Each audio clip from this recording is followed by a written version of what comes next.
La máquina de pensar. Conduce Pablo Silva Olazábal. Produce Gustavo Germán. Auspicia Biblioteca Nacional. La máquina de pensar. Amigos, ¿cómo están? Bienvenidos a Radio Uruguay, bienvenidos a La Máquina de Pensar 2001. Arrancamos hoy el último día en La Máquina de Pensar. Saben, vamos de lunes a jueves en esta semana dedicada al Quijote. Una semana que, bueno, en realidad podría haber dado para muchísimo más, porque el Quijote es interminable y siempre, aparte, uno piensa, cuando habla con especialistas, si hay que hablar para gente que lo leyó y entonces los especialistas chivean arriba de eso, o hablar para gente que no lo leyó, porque la mayoría estamos siempre viendo o pensando que el Quijote es más venerado que estudiado, y probablemente es más estudiado que leído, ¿no? Seguramente. Los personajes se escaparon de la novela, todo el mundo conoce más o menos la trama, y son como arquetipos, ¿no? Así como Hamlet o Macbeth, o Otelo son los celos. Bueno, estos son arquetipos. El Quijote y Sancho Panza son arquetipos. Una vez hablando, bueno, pero vamos a darle la bienvenida primero al invitado y después voy a alargar la palabra. ¿Cómo andás, Gustavo Martínez? Muy contento de estar aquí contigo y con la audiencia. El profesor Gustavo Martínez estuvo acá la otra vez para hablar de Juan Rulfo, ¿no? Con un libro que habías hecho sobre Juan Rulfo, de crítica, que había sacado, recuerdo, el primer premio en ensayo del MEC, ¿no? Sí. Y Gustavo Martínez, bueno, aparte es un experto, un especialista, estuviste dándolo durante mucho tiempo al Quijote, ¿no? Cuando yo pregunté, bueno, del Quijote me dijeron 2 o 3 nombres, ¿no? Algunos ya, a Jorge Albistur ya más o menos lo tenía. Y en el caso tuyo no lo tenía tan claro, ¿no? Pero bueno, ¿te gusta el Quijote? Sí, me apasiona, sí, realmente. Sí. ¿Qué es lo que pasa con la gente que le gusta el Quijote? Es como que, bueno, hay gente que lo lee todos los años y cosas así. Sí, no he llegado a tanto. No. A veces incluso hasta por razones de tiempo, pero claro, lo he leído unas cuantas veces. Yo te decía, estaba pensando ahora al presentar el programa, que una vez hablando con un profesor español, un profesor de literatura, digamos, que yo tuve, digamos, que fui a asistir a sus clases, él decía que es muy difícil generar que la literatura genere un tipo universal. Sí, cierto. Y él decía que, por ejemplo, para que vean la genialidad de Shakespeare, que Shakespeare había generado 4, 5 o 6 tipos universales, tipo Hamlet, o la duda, Otelo, o los celos, Macbeth, o el poder, o el ansia de poder, en fin, yo qué sé, el rey Lear y la ambición, bueno, o la vejez, también una serie de cosas, ¿no? Y él decía, con los españoles que son bastante defensores de su literatura, dice que toda la literatura castellana había hecho solo 3, había logrado 3 arquetipos, que uno era la Celestina, sí, el otro era Don Juan, y el otro era Don Quijote, Quijote y Sancho, ¿no? Como que eran los 3 que trascienden ya la obra, y después trasciende el idioma, y después llegan a, no sé si a todo el planeta, pero lo entiende todo el mundo como arquetipos, ¿no? Sí. Con esto para decir que increíble Shakespeare, que él había hecho 4 o 5, no es una cosa demencial, ¿no? Sí. Parece un marciano. Eso es lo que muchas literaturas no han podido hacer en siglos, él lo hizo. Él solo lo hizo, sí. Bueno, y en el caso de Cervantes generó esto, que es un escritor que tenía una obra a cuestas y que en realidad muere diciendo que su mejor libro es los trabajos de Persiles y Segismundo, algo, ¿no? Diciendo, lean eso que está bárbaro, y la posteridad no le dio la razón, ¿no? Sí, por eso los profesores de literatura a veces abusamos también y nos apoyamos en palabras como esa para decir que los escritores no siempre conocen bien los méritos y los deméritos de su obra. Puede ser, sí, claro, puede ser. No, y también que como lee el escritor, no lee nadie. No lee nadie, sí. O sea, esa lectura no se puede. No se puede, además es fruto de su trabajo, es una relación padre-hijo, en cierto modo, con la obra, y eso, obviamente, un crítico, por sabio que sea, no puede llegar a eso, ¿no? Lo juzga de afuera. ¿Y sabes qué pensaba? El bolazo que pensaba cuando venía caminando para acá era esto, porque ves a Cervantes que estaba muy abocado a su carrera literaria, quería vivir de la pluma, le costó mucho, y creía que, por ejemplo, que su solución iba a ser el teatro, por ejemplo, ¿no? Que era lógico, digo, hace poco nos enteramos que Onetti también pensaba acá, el joven Onetti, que su solución iba a ser el teatro. O sea, nos descubrimos en el 2009 que Onetti había escrito para teatro comercial para ver si triunfaba en Corrientes, ¿no? Digamos, ¿no? Fracasó igual que fracasó Cervantes, digamos, ¿no? Ahora, pareciera como que cuando el escritor no está tan pendiente de la obra, o no parece tan, ¿no? O sea, sus esfuerzos estaban hacia otro lado, y esto lo escribe, no digo de taquito, pero bueno, lo va escribiendo, y termina siendo una obra que trasciende al idioma castellano. Sí, sí, sin duda él esperó consagrarse a través del teatro, y le fue bien un poquito al principio. Después cuando él dice que cuando apareció ese monstruo como Lope, barrió con él y con todos, y sí, era tal vez de todos los géneros literarios el que le podía brindar hasta una cierta solidez económica o algo parecido, y la novela era la Cenicienta en esa época. Bueno, eso es importante, no sí. Era un género mayor como es ahora, eso es cierto, es importante. Sí, es clarísimamente, importante, ¿no? O la lírica, la poesía lírica, o el teatro, o bueno, la epopeya, que ya a esa altura ya estaba bastante en declinación, pero que tenía el prestigio. Y la novela, ya que los griegos no habían escrito novela, claro, o algo que se pareciera a ella, y ni, como yo siempre digo, ni Aristóteles, por suerte para la novela, no había dicho nada, porque no podía decir nada sobre eso, y entonces la novela creció libre, sin que le aplicaran todo lo que le intentaron aplicar al teatro, porque lo había dicho Aristóteles, reglas, normas, valores. Entonces, claro, la novela, por un lado, nació libre por eso, porque no tenía una tradición atrás. Por otro lado, la perjudicó o se hizo difícil para los autores escribir novela en los primeros tiempos. Hoy es lo que más se vende. Es lo único que se vende, digamos. Se vende, ¿no? Llevamos un libro de cuento a un editor y mira para otro lado. Exactamente. Y en la época todavía no. Es decir, realmente estaba comenzando, y se puede decir que incluso Cervantes fue el que crea la novela moderna. Sí, porque antes de Cervantes podemos pensar, por ejemplo, para tener una idea, ¿no?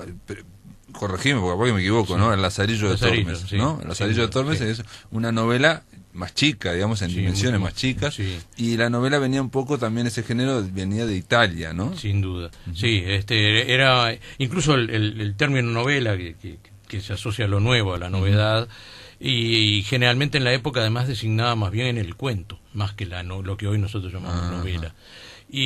O una novela, digamos, un cuento largo. O lo que hoy diríamos una novela, un cuento largo. Porque los cuentos eran largos también, ¿no? Sí, generalmente sí. No eran cuentos de 5 páginas. No, para nada. Páginas, ¿no? En general eran extensos, sí, se pueden asociar más bien a lo que hoy llamamos una novela.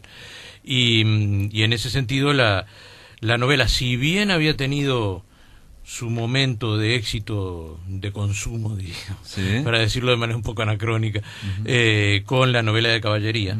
No, pero yo creo que no sé si es tan anacrónico, porque hay que pensar, a ver, un poco para pararnos acá, ¿no?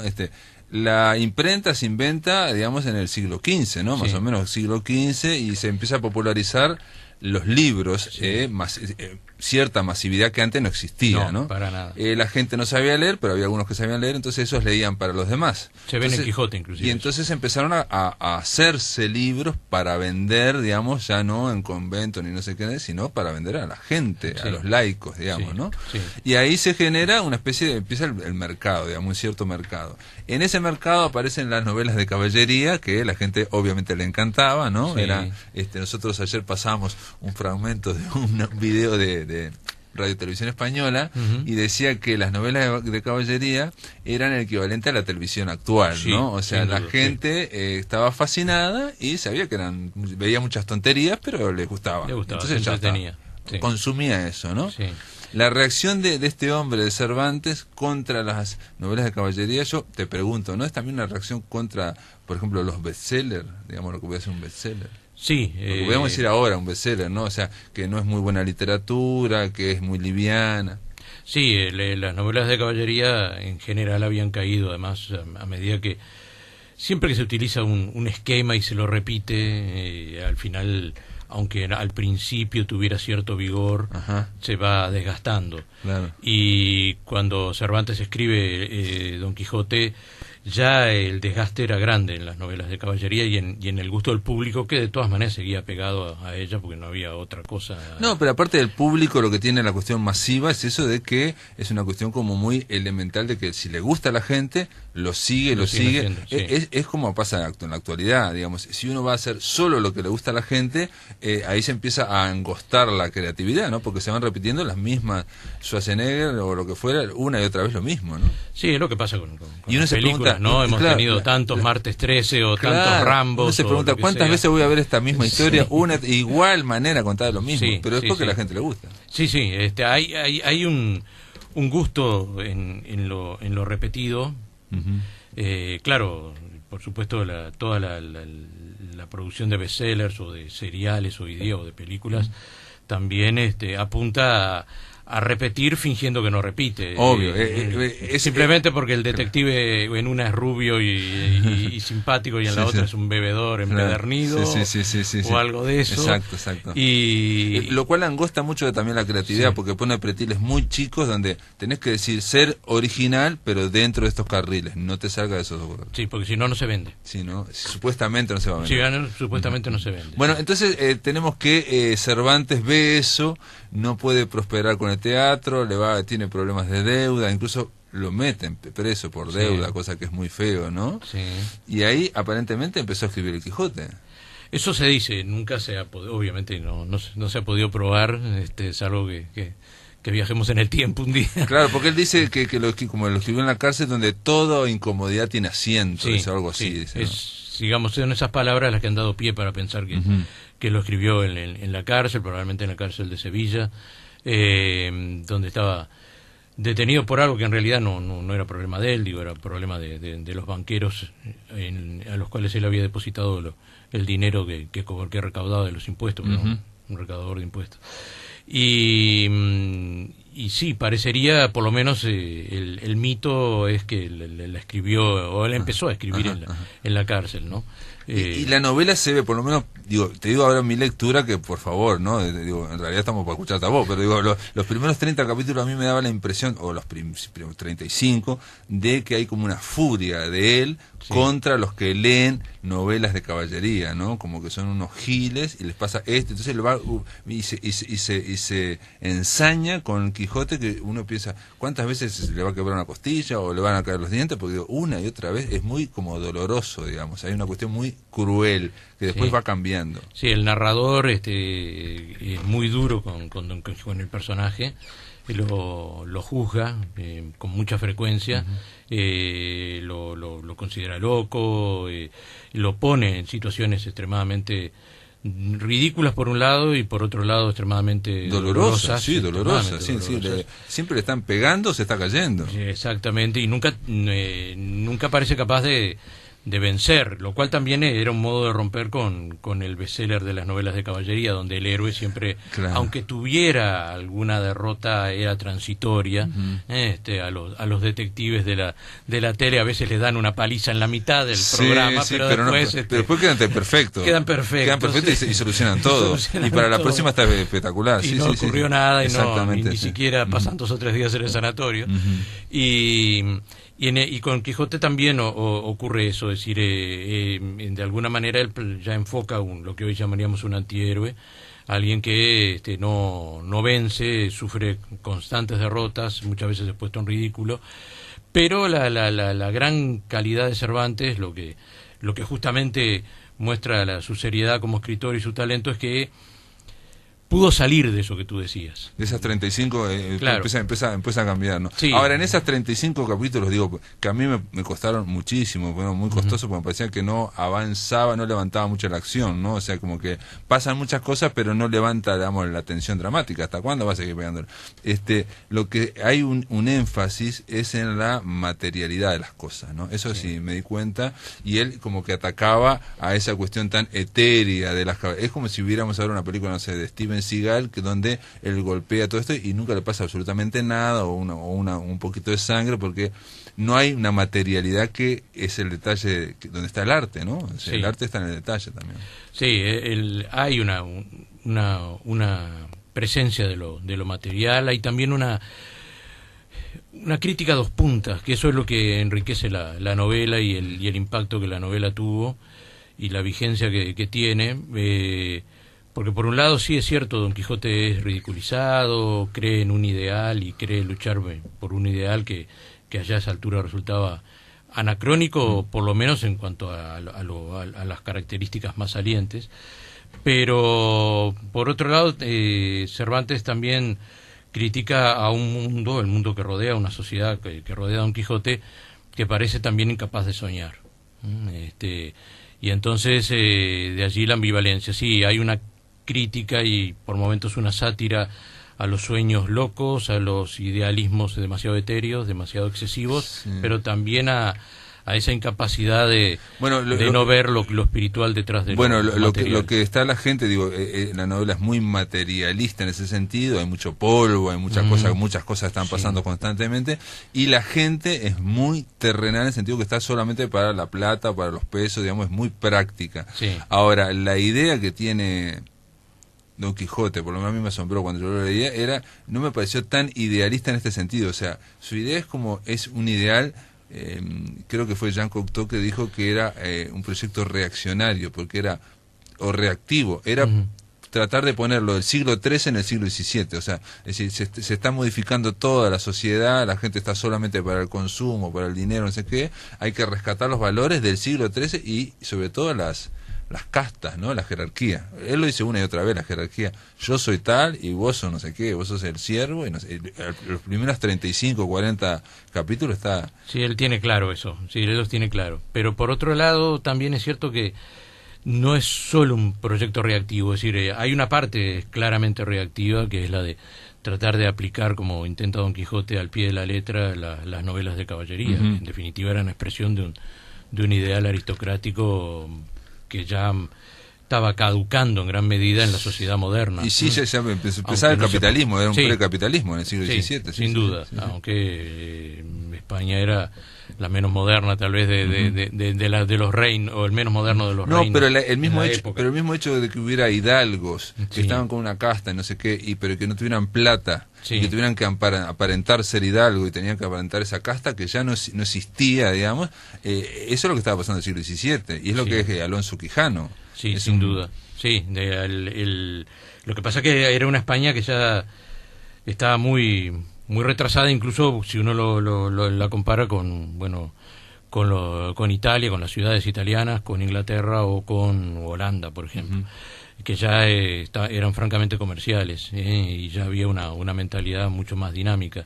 España todavía estaba detenida en esa mentalidad aristocrática y en los hidalgos que de alguna manera estaban suspendidos en el vacío. Eran hidalgos, por lo tanto no podían trabajar porque eran nobles, pero de hecho sí tenían algunas tierras, pero no les daba para subsistir. O sea, tenían que aparentar aparentar eso, o sea, pasar hambre, pero estar bien vestidos, por ejemplo, ¿no? Una cosa que era totalmente poco práctica, no es lo contrario al pragmatismo, digamos, del capitalismo. Ellos estaban aferrados a ese orden feudal que ya no iban camino de desaparecer en España incluso.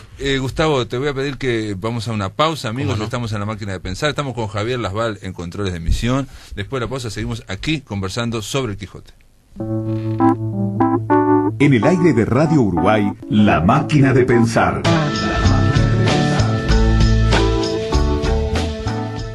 Amigos, estamos conversando aquí sobre el Quijote de la Mancha con el profesor Gustavo Martínez.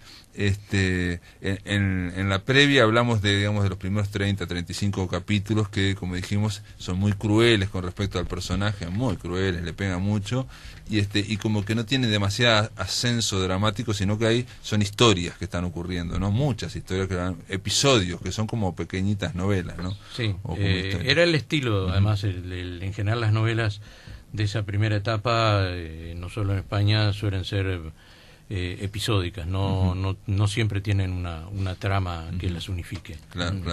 Pero en algún momento el personaje de Don Quijote le empieza a ganar a Cervantes, al propio autor, aparentemente, o se empieza a profundizar, empieza a hacer, dentro de esa locura, a hacer cosas un poco sabias y sobre todo más inteligente que el resto, ¿no? O sea, que está solo pensando en su digamos, en el consumo, en lo económico, el tema de las ventas, los venteros están en todos lados. En todos lados. O sea, sí, pues. donde él veía castillos, lo que había ahora era almacenes. Exacto, sí, las ventas eran además famosas en la época. Le llamaban el purgatorio, porque había un chiste en el siglo de oro que decía que si uno pasaba una noche en una venta comiendo espantoso, durmiendo en camas, que es una metáfora casi hablar de camas, soportando todos los insectos que había por allí en la venta, si uno pasaba una noche y sobrevivía, iba derecho al cielo, ya había purgado sus pecados.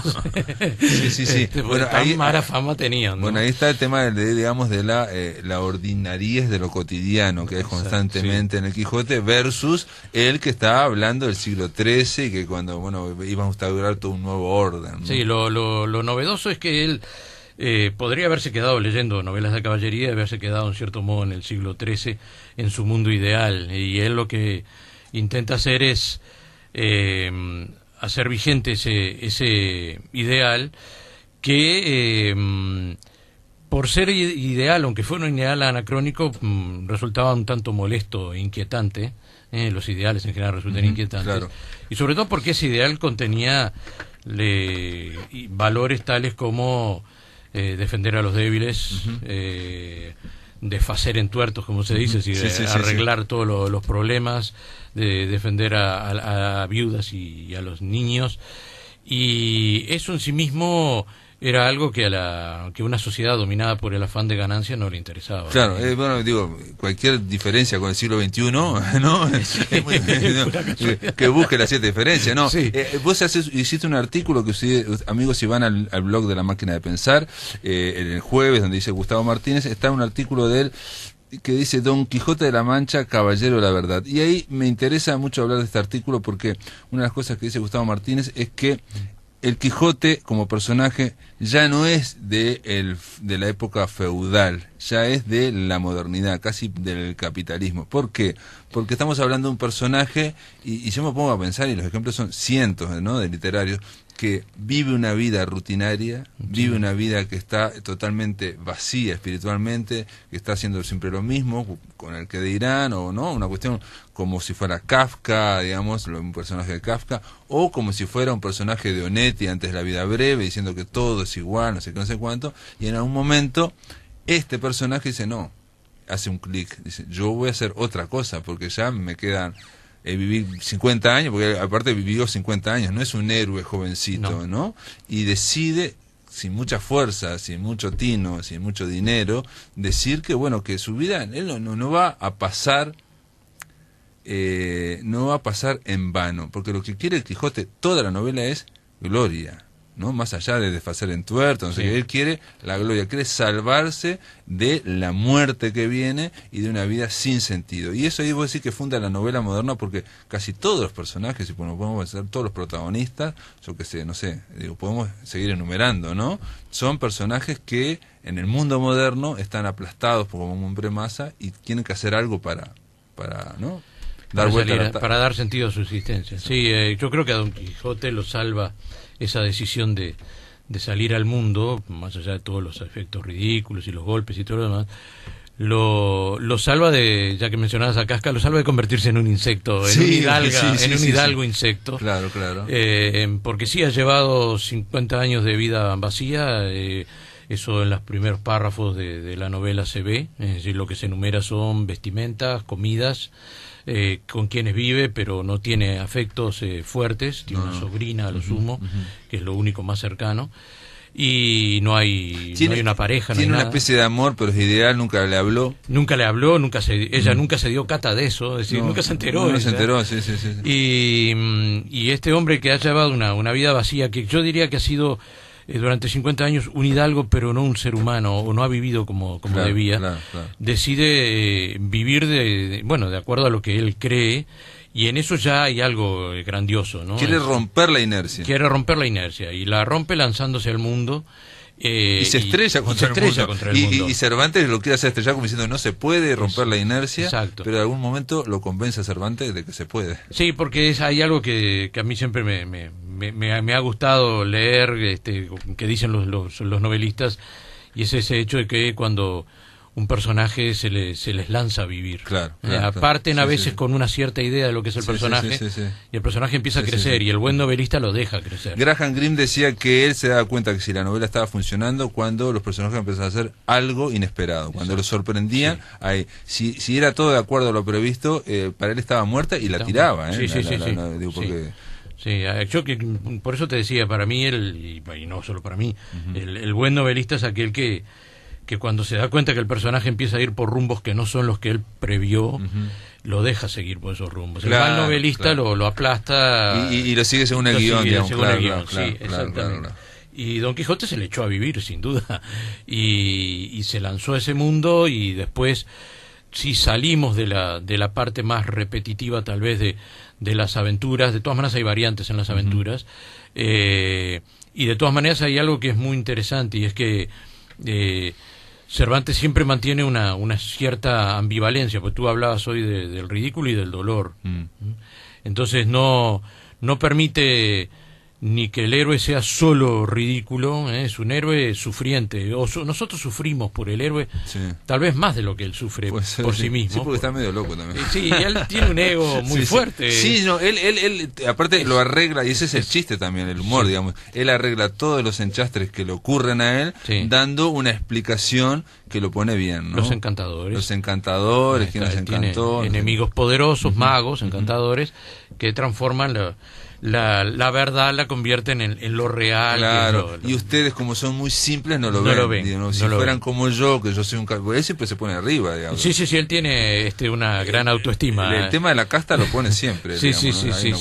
Es cierto que sin duda el poder salir al mundo le da una gran fuerza interior, que lo vuelve en cierto modo casi, porque no es totalmente, no sería creíble, casi invulnerable a las derrotas. Él sigue a pesar de los hechos. Pero cada vez más dolorido, ¿no? Cada vez más dolorido. Incluso una cosa que yo me preguntaba, que es sorprendente cuando uno se mete en la novela, ¿no? Pero en eso es la maestría de Cervantes al hacerla tan material, la novela tan llena de detalles, era ¿de dónde va a sacar la plata este hombre? Porque también ese es otro problema, que siempre hay un problema de plata, ¿no? ¿Cómo haces para hacer, no?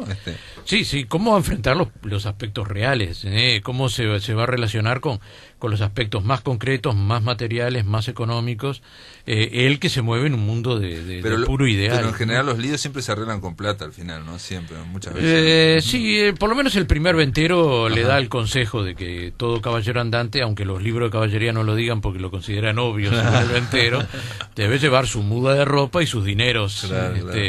Y a Don Quijote le parece insólito, pero después termina llevando esos dineros también. Bueno, y vos decís que después supera eso y empieza ¿qué le pasa al Quijote? Y creo que Cervantes también además se da cuenta que el solo mecanismo de lucha y derrota, de transformación de la realidad en fantasía, pese a lo cual la realidad sigue siendo lo que es, no se puede mantener indefinidamente. Eso lo hubiera hecho un escritor de segunda, diríamos, un escritor que no se da cuenta de su oficio. Y entonces cuando Don Quijote se marcha primero hacia Sierra Morena, después del incidente de los galeotes, que es muy impactante para él y para el lector, ya ahí empieza a modificarse la situación, y ni que hablar ya en la segunda parte de la novela. Bueno, ahí quería que te detuvieras, porque llega a una segunda parte, digo, él termina ese primer tomo del Quijote, que él pensaba que se terminaba ahí, ¿no? Donde, bueno, el Quijote sigue loco como siempre, bueno, sigue todo lo mismo, ¿no? Más o menos. Y sin embargo, le ocurre que tiene mucho éxito el Quijote, se convierte en un bestseller como un libro de caballería, es leído por la gente simple, le encanta, se ríen mucho, porque eso es otra cosa que una vez dijo Jorge, es imposible para nosotros saber cómo lo leía la gente, qué es lo que veía, ¿no? Es como saber qué veían los griegos cuando veían Edipo, no lo sabemos, ¿no? Podemos imaginar, pero no sabemos por qué disfrutaban tanto, pero bueno, y tiene tanto éxito que surge Avellaneda, un señor que firma con un seudónimo, y genera otro Quijote, otro falso Quijote, el Quijote de Avellaneda. Sí, le pretende arrebatar el personaje que algo que ya había previsto en su momento Aristóteles con el teatro, que cuando funciona el teatro bien, la gente agarra el personaje, en realidad lo que funciona es la trama, pero agarrás y decís, vamos a hacer otra de Rocky y otra más, y haces 5 de Rocky seguida. Bueno, acá dijo, vamos a hacer otra de Quijote, ¿no? Sí, y lo intentó aprovechar, digamos, el éxito de Don Quijote, y claro, para un Cervantes ya viejo, ya en el final de su vida, que le arrebatarle ese personaje. Él ya estaba escribiendo la segunda parte. Ah, ya la estaba escribiendo. Ya la estaba escribiendo. Por eso no sabía. Sí, no. Otro detalle, el Quijote de Avellaneda también tuvo éxito. Sí, también tuvo éxito. Es un relato que no tiene vuelo, pero que como relato en sí funciona. No está mal, funciona. No levanta vuelo. Y Cervantes tiene la habilidad, además de en la propia novela, en la propia segunda parte de Don Quijote, responderle a Avellaneda, pero no de manera insultante, como podría pensarse, sino burlándose, satirizando al otro personaje. No, ahí lo que hace Cervantes, que yo creo que es extraordinario, que la segunda parte es como que la novela, la ficción se va al cuadrado o al cubo, digamos. Entonces empezamos a hablar de una ficción, y yo creo que hace una ficción dentro de la ficción, pero aparte otro detalle que es importantísimo. En su mente, yo creo que Cervantes, como autor, crea problemas que son una ficción, problemas de ficción, y busca las soluciones que también son de ficción. Entonces, ahora vamos a hablar, pero él genera problemas diciendo, ¿cómo puede ser que Don Quijote vaya para allá? Sí, con Avellaneda, para Aragón, sí, va a ir para acá. Y entonces genera otra cosa. Después de la pausa vamos a seguir conversando de la segunda parte de El Don Quijote, que yo creo que es la que se cumple 400 años ahora. Justamente. Y que pienso yo que es la mejor también, o por lo menos a mí me pareció que era como su mismo platillo volador, más o menos. Sí, suele haber un consenso en que supera incluso a la primera parte. Sí. En el aire de Radio Uruguay, La Máquina de Pensar. Tenemos que hablar de El Quijote, de la segunda parte. Decías que que tiene más vuelo, pero entre otras cosas, porque en la segunda parte él ya se refiere como personaje de la novela El Quijote, este protagonista, habla del otro libro, del otro falso Quijote que se ha hecho, y eso determina que el argumento del verdadero Quijote vaya cambiando. O sea, dice, tenemos que ir a Barcelona porque el otro iba a Zaragoza, y el otro estaba equivocado, no existe. Sí, en la segunda parte hay un juego todavía mayor, ya en la primera aparecía, de la ficción dentro de la ficción. Hay un Cervantes muy consciente de su oficio, y que hace que Don Quijote y Sancho, casi desde el comienzo de la segunda parte, sepan que son personajes de una novela, en la primera parte, escrita por Cervantes. Y comentan y están muy preocupados, además. Ellos comentan la primera novela también, su novela. No solamente están discrepando con la de Quijote de Avellaneda, sino dicen, mira que viene esta parte. Del Quijote de Avellaneda se enteran un poco más tarde. Pero ya casi, en los primeros capítulos de la segunda parte, ya saben que hay una primera parte, y además están muy preocupados los dos de cómo los habrá dejado, si los habrá tratado por la gloria, el tema de la gloria. Pero el propio Sancho también está muy preocupado, si habló bien de él. Y eso, Borges siempre dijo eso, que estaba muy bien, muy fino de parte de él, que es inquietante, porque si los personajes que para nosotros son ficticios saben que salió la primera parte de la novela, que nosotros se supone hemos leído, es algo real en un libro, entonces lo que se sugiere es que el lector podría ser ficticio, que nosotros podíamos ser ficticios. Claro. Y eso es muy innovador. Yo siempre le decía a los alumnos en clase que Cervantes era un escritor nacido del siglo XVII, pero que tenía mucho del siglo XX o del XXI ahora. Sí. Bueno, eso lo hablamos el lunes con la profesora tucumana esta que pasó por acá, y ella decía que era un semillero de vanguardia. Sí, sin duda. O sea, y Borges una vez dijo que las novedades hay que buscarlas en los clásicos. Sí, cierto.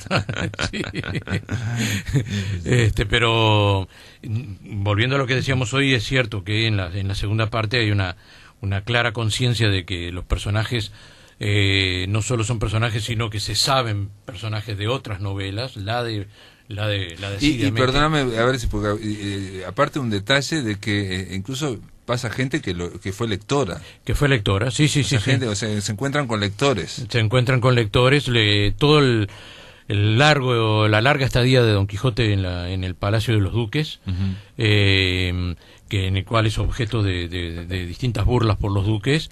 En gran medida esas burlas se deben a que los duques han leído la primera parte de Quijote y entonces conocen el mecanismo de su locura.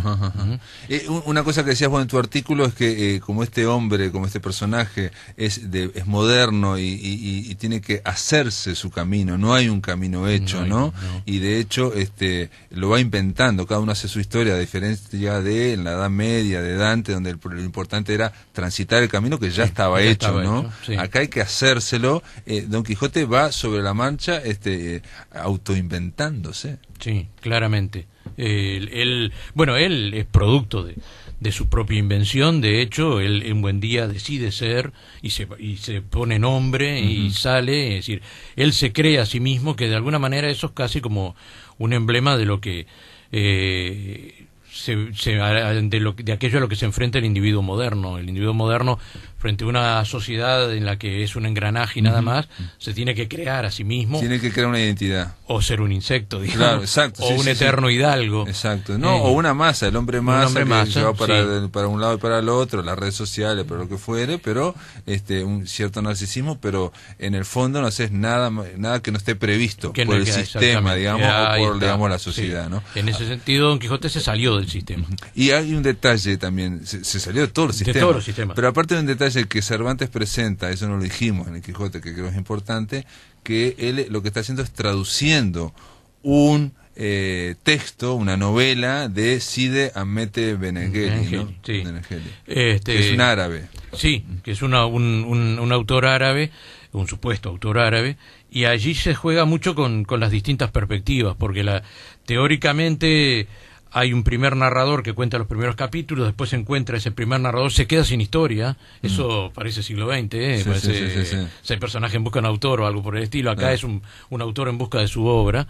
En el capítulo 8 se queda sin historia, ahí encuentra los manuscritos de Cide Hamete y tiene que conseguir a alguien que los traduzca al castellano. Entonces la novela parece llegarle al lector a través de muchas mediaciones, ¿sí? Parece que la escribió un árabe, que a su vez hay un traductor que es bastante libre, traduce, declara en cierto momento que no va a traducir tal cosa porque no interesa, y el narrador que nos cuenta a nosotros se maneja con la versión de esa traducción. Y el propio Quijote ya en el segundo tomo ya está hablando de ese árabe. Sí. Y dice, no sé qué. Y tiene su miedo porque vamos a respetarlo por los árabes, ¿no? Sí, pero claro, en esa España tan llena de prejuicios contra los árabes y contra los moriscos, los descendientes de los árabes, a Don Quijote lo preocupó porque tenían fama de mentirosos, y entonces le tenía miedo a la versión. Eso también es un modo de inquietar al lector. El lector nunca sabe exactamente en qué terreno está pisando. Exacto, se va inestabilizando al revés de lo que ocurre con muchas novelas normalmente, que es cuando uno va avanzando, el mundo se vuelve más estable y uno entra cada vez más en el Quijote. Pareciera que en el segundo tomo, y a medida que va avanzando, se va volviendo cada vez más inestable. Y vos me decías, que yo te pregunté fuera de micrófonos, de que cuando él va a Barcelona, él sabe que el Quijote se va a imprimir, digo, él no es consciente, pero sabemos que después se va a imprimir en Barcelona, y agarra para Barcelona. Se supone que se está imprimiendo alguna nueva edición de Avellaneda. Y en Barcelona entra en una imprenta. Entra en una imprenta y pregunta qué están imprimiendo, y uno de los operarios le dice que justamente están imprimiendo, no dice el nombre de Avellaneda, nunca se menciona en la novela, pero alude a la novela de Avellaneda, ¿no? Sí, respecto a lo que tú decías, hay algo que a mí me parece muy importante, y es que en general en la narrativa de consumo la función del narrador es tranquilizar al lector, claro. Darle algo muy seguro, muy estable, todo bien explicadito, bien masticadito, diríamos. Y en la novela de Cervantes, a medida que se desarrolla, cada vez se vuelve más inestable, y cada vez el lector tiene que estar más alerta, tiene que estar más activo, menos pasivo. Y ser consciente de que eso es muy moderno, de que hay muchas miradas posibles sobre el mundo y sobre la los individuos. No, incluso ese efecto que señala Borges, ¿no? Digo, cuando uno se asoma y ve que hay varias capas hacia abajo, piensa, no habrá varias capas hacia arriba. Exacto. Eso genera, es como Hamlet también cuando en plena obra de teatro dice, vamos a hacer una obra, voy a montar yo, y en esa obra de teatro de Hamlet se está representando lo que estábamos viendo antes, ¿no? Sí, pensemos que además Cervantes está escribiendo, no hay que olvidarse de eso, ¿no? Está escribiendo una España intolerante, la España de la Inquisición, donde dos comunidades como la morisca y la judía, y los descendientes de ellos, aun cuando fueran católicos, hacía como 100 años que habían sido expulsados todos. Habían sido expulsados, y los descendientes, por más convertidos que estuvieran, eran siempre sospechosos, y en esa sociedad de una sola mirada intolerante, y de pureza, él abre la mirada. Y con certificados de pureza de sangre para ver no sé qué, y quién era cristiano viejo y quién no. Hay un detalle, nos quedan 5 minutos nada más, pero que me gustaría preguntarte, porque Don Quijote, bueno, se va convirtiendo, por un lado, al ser, generarse un problema de ficción, lo que yo pienso, que es, el problema es que salió Quijote de Avellaneda y yo tengo que hacer otra cosa. Entonces, para responderlo, la solución es de ficción. Entonces, se generan otras cosas. Me parece brutal el mecanismo porque te hace participar al lector, ¿no? O sea, yo me tengo que ir para Barcelona porque tal cosa. Y vos decís, claro, ya no es por problemas de la historia en sí misma, sino por problemas extradiegéticos, digamos, de otro lado. Una cosa de la fuera de la historia. Ahora bien, este hombre que va creciendo, este personaje que va creciendo tan fuertemente como el Quijote, ¿no? Sancho también, los dos van. Los dos crecen. Y en un momento casi que hacen de taquito, ya no nos importa la historia porque con que hagan lo que hagan ellos, ya es interesante, es atractivo. Sí. En estas cosas yo te digo, y Borges también lo planteó durante esta semana, Cervantes cuando llega al final de Alonso Quijano, que aparte dice al final que es su sobrina es Quijana, él es Quijano, antes era Quesada, en fin, en una página y media se muere, y se muere casi burocráticamente. Sí, son muchos los críticos y incluso otros escritores que han cuestionado, incluso han hablado de un final conformista, o que estaba muy desgastado físicamente, estaba enfermo Cervantes, digo, porque vos escribís una novela de 1000 páginas y después lo matás en una página y media. Sí, creo que no daba, no sé si daba para tanto el matarlo. Creo que lo que más se cuestionó no es tanto, se ha cuestionado el modo como lo mata, pero sobre todo el hecho de que lo mate. Ajá. Y yo creo que ahí hay algo muy interesante, y es que a mí por lo menos no me parece un final conformista. En la medida en que cuando Don Quijote recupera la sensatez, digamos, y vuelve al mundo real, al mundo establecido, al mundo que el sistema que establece, no puede hacer otra cosa que morirse. Yo creo que ahí hay una profunda crítica a un mundo, a una sociedad sobre todo, y a un sistema en el que no hacía viable el soñar, y entonces el soñador y el idealista, no importa que se lo presente a veces como loco, el soñador y el idealista en ese contexto solo puede morirse. Y creo que ahí hay una protesta seria contra una realidad que no permite o que se opone a que la transformen, que no acepta el ideal, y contra una sociedad que se cerraba a esa... Vos decís que sería como una especie de fracaso al final. Ahora, pregunta, pero él lo dice también Cervantes, de que él también quería matarlo para que no hubiera otra continuación. O sea, acá se termina, no puede haber ninguna continuación. Eso es... Esa es una cuestión práctica también. No permitir que el personaje siga vivo por los méritos de la novela de él, pero no por... Y termina incluso en las últimas páginas hablando de nuevo, sin nombrarlo, de Avellaneda, que le da escrúpulo, ¿no?, de que ahora está porque sabe que le queda poco a Cervantes, le queda un año, ¿no? Sí, sin duda. Sí, el mérito de Cervantes está en que Avellaneda, nunca lo nombró porque nunca precisó nombrarlo, le responde con la ficción misma, y eso es lo grandioso. Es impresionante, es la ficción, y ahí la ficción envuelve al lector, ¿no? Entonces ahí le envuelve en la realidad del propio lector, ¿no? Exactamente. Y es lo que ocurre con la ficción, cuando se inficciona en nosotros y pasa a ser realidad, ¿no? Uno la vive realmente. Pero si te cambia, digamos, por dentro, interiormente, la ficción, si te puede cambiar su rol. No como un proyecto social, como creían, no como un proyecto político, no como sino que te cambia diciendo, bueno, las cosas son así, ahí ya cumplió su rol. Cumplió su rol, que no es solo entretener, que también viene bien, uno no, quiere entretenerse, pero sí que te transforme, haga que te pase algo dentro tuyo. De que entres en una especie de, como de crisis, si se quiere, una pequeña incertidumbre, y que eso después vos cambies, y ese cambio interior, si se quiere, la ficción, que supuestamente está en el plano de la ficción, pasaría a la realidad también. Sí, ¿no? sí, la buena ficción lleva a que el lector se revise, la otra le confirma el mundo simplemente. Muy bien, Gustavo Martínez, gracias por estar acá, gracias por esta charla. Digamos, esta semana del Quijote ameritaría otras más, bueno, haremos en algún momento, pero fue brillante, un broche de oro. Gracias por estar acá. Yo te agradezco, ha sido un placer y se me pasó volando el tiempo. Amigos, se termina La Máquina de Pensar. El lunes seguimos aquí a partir de las 20 horas por Radio Uruguay. Que lo pasen muy, pero que muy bien.